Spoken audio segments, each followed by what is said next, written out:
Bonsoir et bienvenue dans l'émission Agir ensemble. Aujourd'hui, nous allons parler d'une institution qui a œuvré pendant plus d'une cinquantaine d'années dans la société mauricienne. Il s'agit de l'APIM. Notre invité ce soir, c'est Jean-Marie Hyacinthe, qui a été pendant beaucoup d'années chef des ateliers vocationnels de l'APIM. Monsieur Hyacinthe, bonsoir. Bonsoir, monsieur. Bonsoir et merci d'avoir accepté l'invitation de l'émission Agir ensemble. Aujourd'hui, nous vous passe un peu de temps pour cause le travail qui l'APIM fait au sein de notre société. Quand nous cause l'APIM aujourd'hui, nous quand dire que le temps passait bien vite.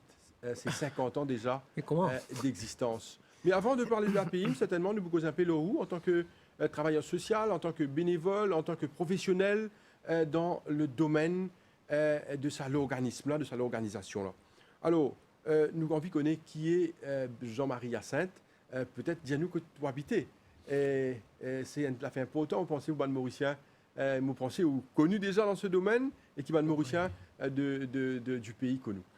Oui, moi, j'ai l'occasion, on rencontre beaucoup de personnes. Bon, moi, j'habite Kiopip, dans la région Caserne, par là-bas.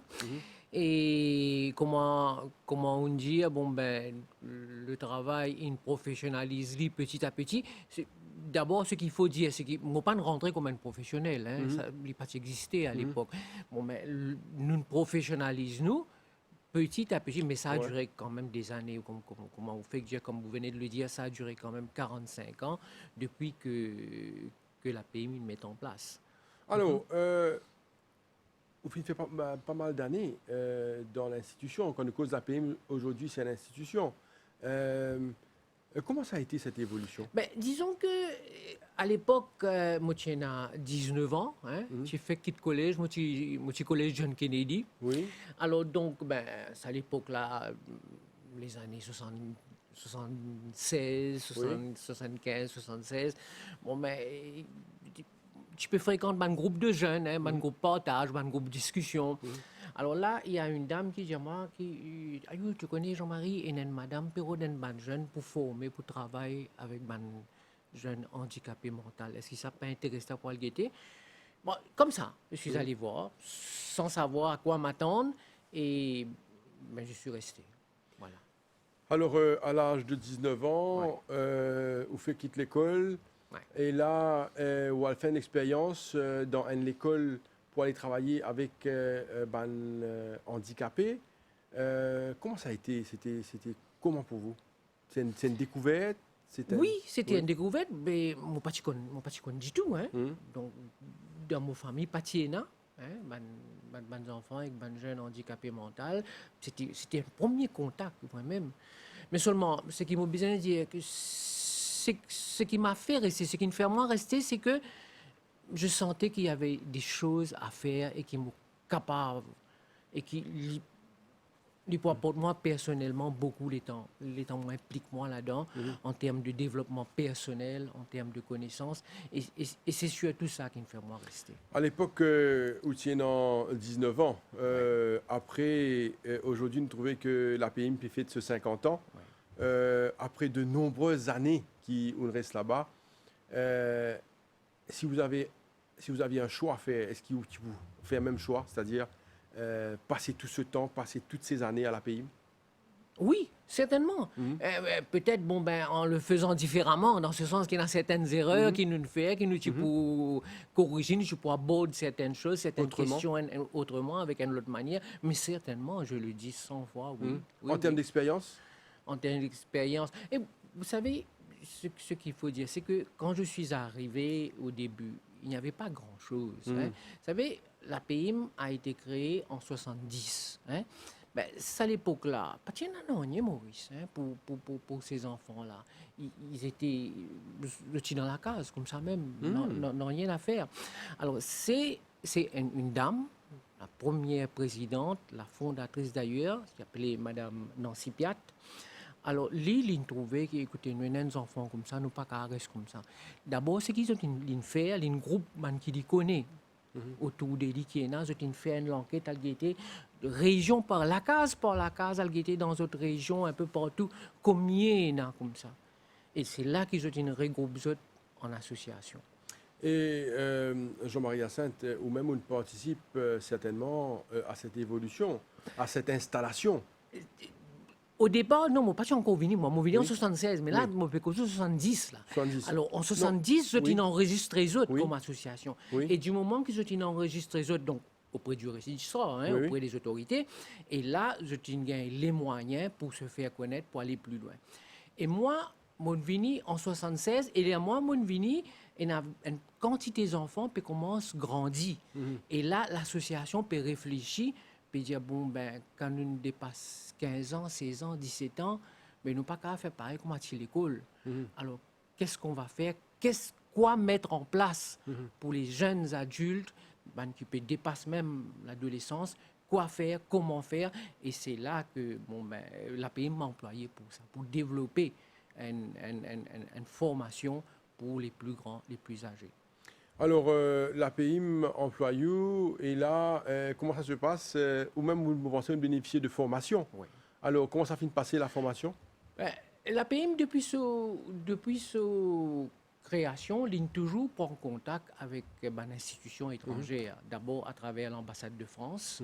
Côté, bon, ben, allez, me raconter une petite histoire. Oui, Excusez-moi, oui. mon cause beaucoup. Hein. Oui. À l'époque, Tiena, en France, c'est qu'on appelle ministère de la coopération. Quand tu envoies un professionnel dans un pays, à l'époque, nous Pour la appelons ça formation. pays tiers-monde, pour Ok. la collaboration. Ok.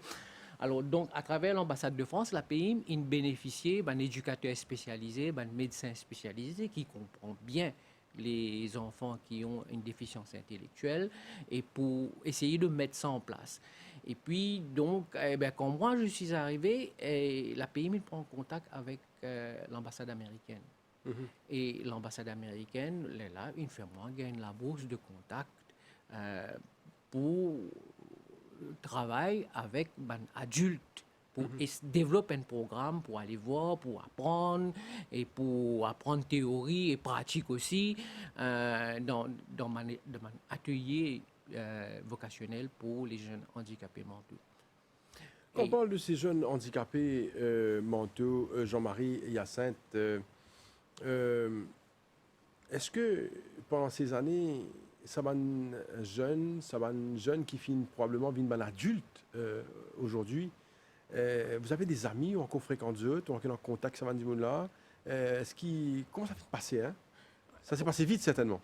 Oui, ça Très vite. C'est très vite. Alors donc, nous avons développé, nous avons mis en place un programme pour la formation vocationnelle des jeunes adultes handicapés mentaux. Mais on a eu pas mal de succès avec ça. Oui. Hein. Aujourd'hui, il y a beaucoup de ces jeunes-là qui travaillent maintenant, qui gagnent leur vie, qui sont placés. C'est une success story alors. Vous qu'à dire? Oui, il y en a beaucoup. Il y en a une moyenne là-dedans. Hein. Ah oui. Et il y en a beaucoup qui ne réussissent, à prendre de l'emploi, qui ne travaillent. Et il y a une chose qu'il faut dire, hein, c'est qu'il y a quelque chose de spécifique avec le handicap intellectuel, le handicap mental.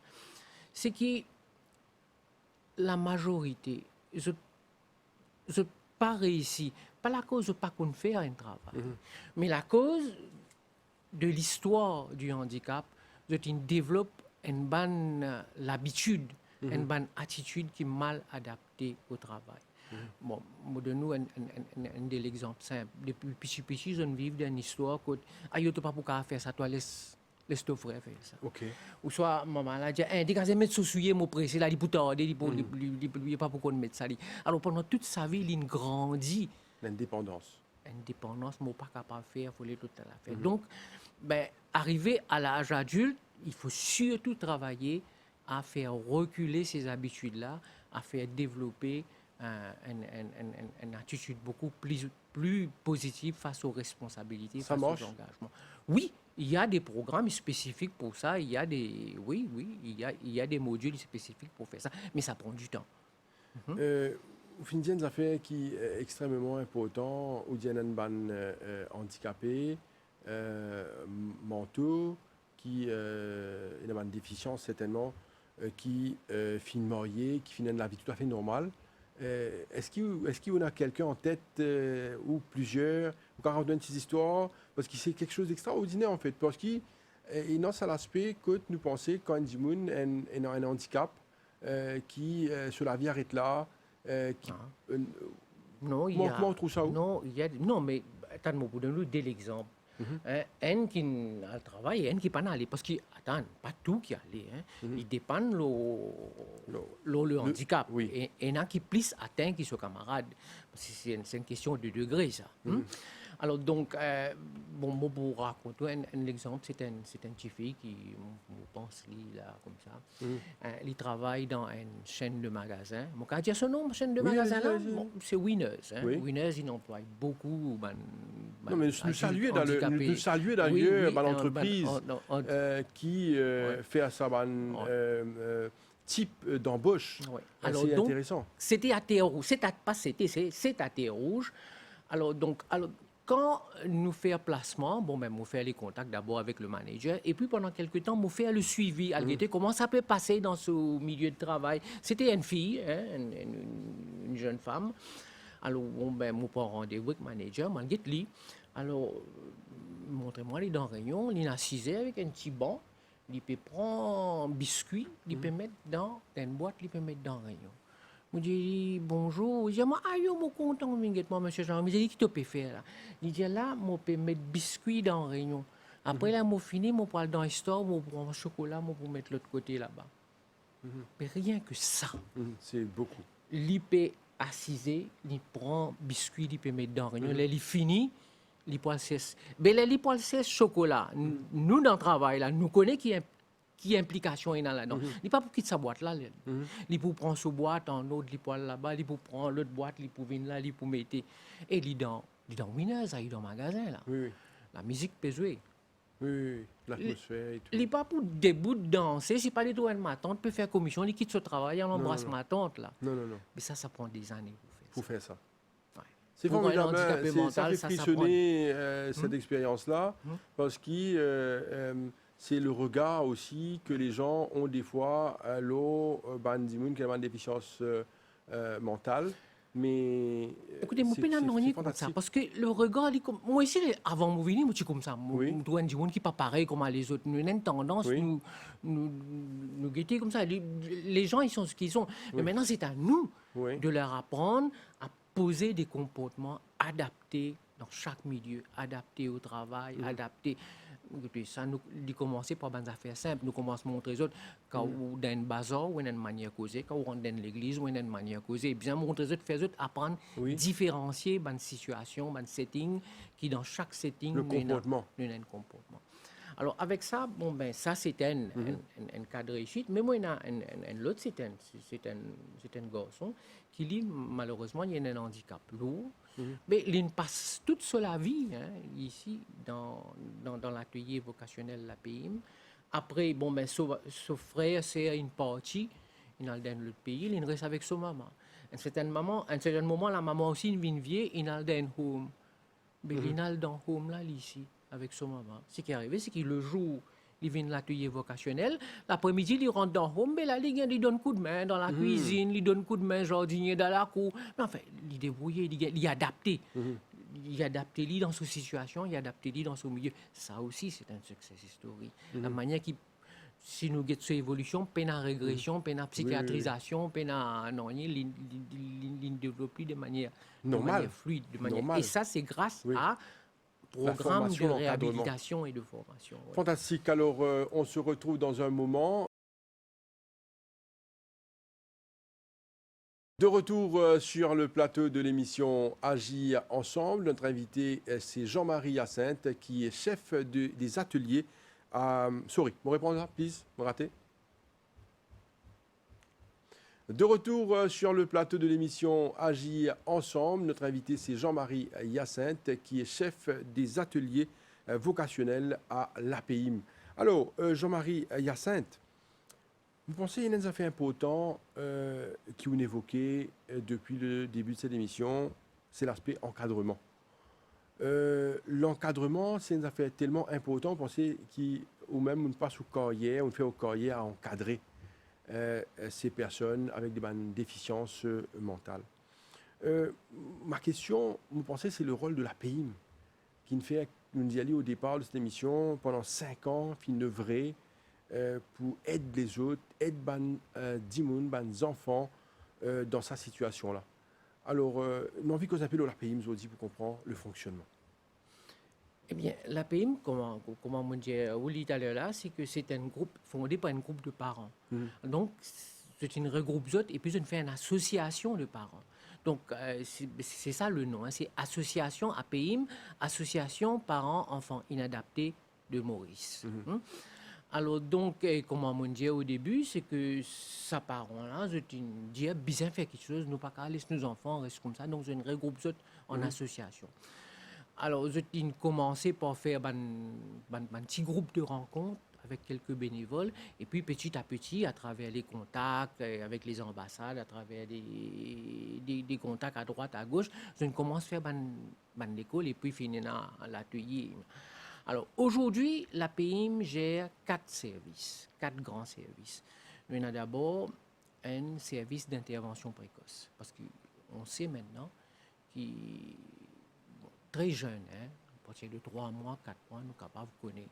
Si un pédiatre connaît s'il y a un retard, vous savez, il y a, comme on appelle un benchmark. Hein? À 1 mois, il est bien capable de faire ça, à 1 mois et demi, 2 mois, à 9 mois, il commence à marcher. Alors, donc, dès qu'il y a un retard, installé petit à petit, il peut grandir ça. Mais nous savons maintenant que si nous faisons une stimulation, un exercice très tôt, nous sommes capables de rattraper beaucoup. Nous empêchons le retard aggravé. Donc, il y a un service qui nous appelle intervention précoce, de faire un exercice et stimulation avec des enfants très jeunes pour essayer de pallier autant que possible, faire rattraper autant que possible le retard. Et ça dure jusqu'à l'âge de 7 ans, hein, de 3 mois, 4 mois jusqu'à 7 ans. Et puis, il y a un deuxième service qui est important, c'est le service médical et paramédical, parce que c'est toute une équipe professionnelle pour travailler là-dedans. Donc, nous avons actuellement 2 médecins, un psychologue, orthophoniste, ergothérapeute, occupational therapist et tout ça. Ça, notre rôle, c'est surtout pour faire une évaluation de capacité et pour orienter et pour aider les éducateurs à mettre en place certains programmes.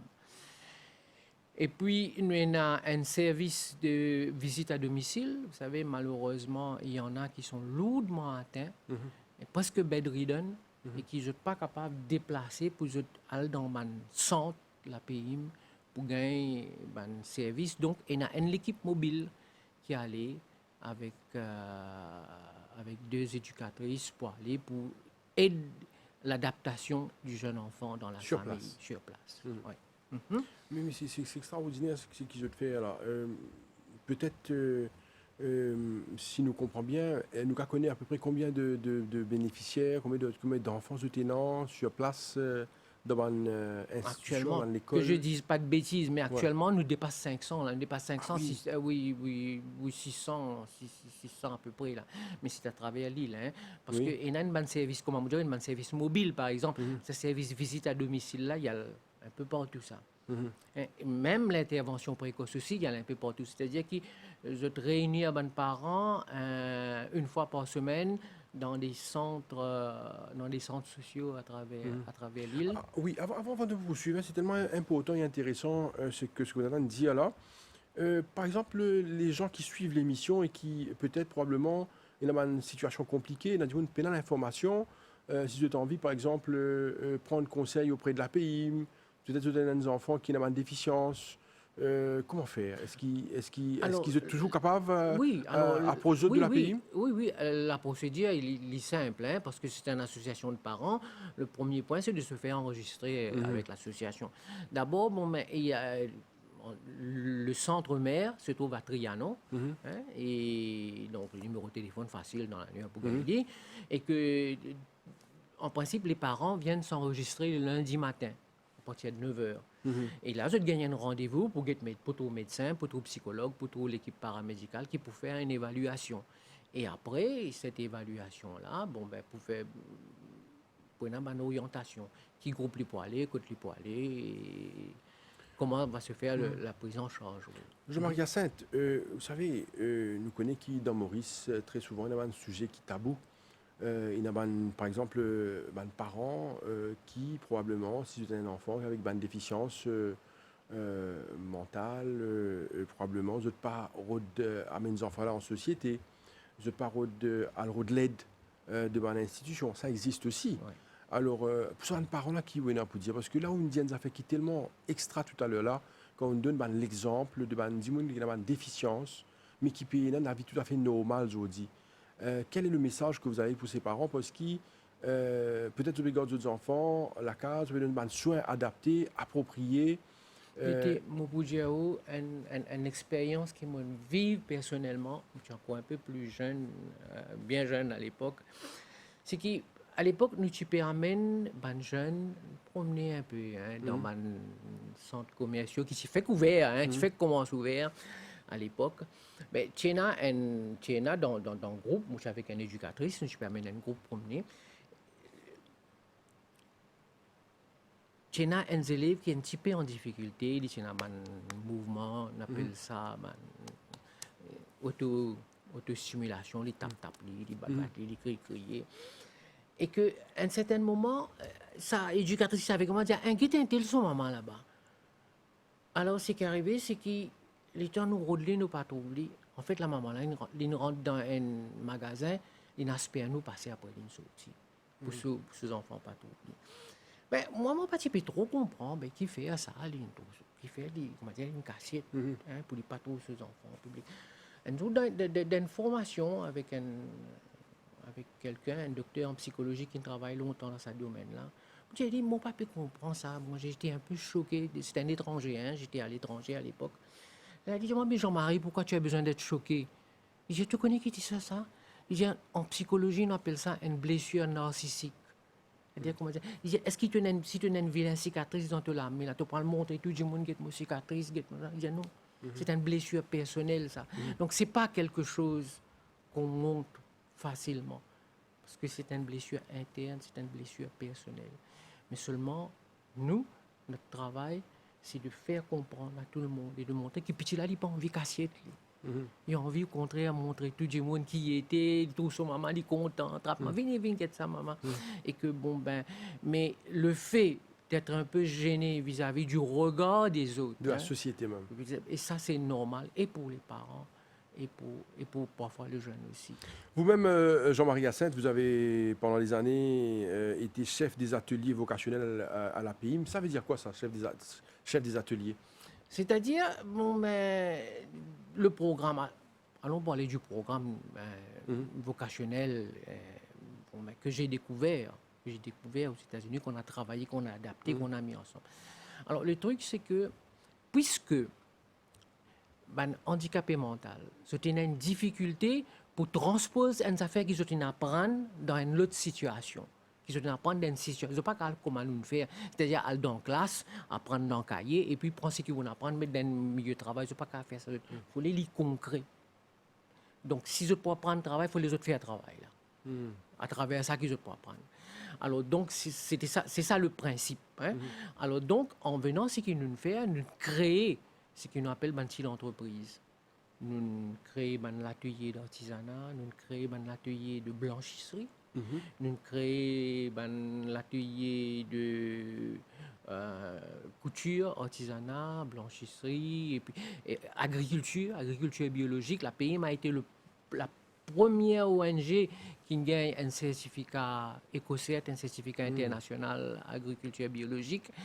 Et donc, c'est ça, c'est dans la mise au travail réel, c'est là qu'ils nous montrent les autres. Non, tu ne peux pas faire ça comme ça, tu fais ça comme ça.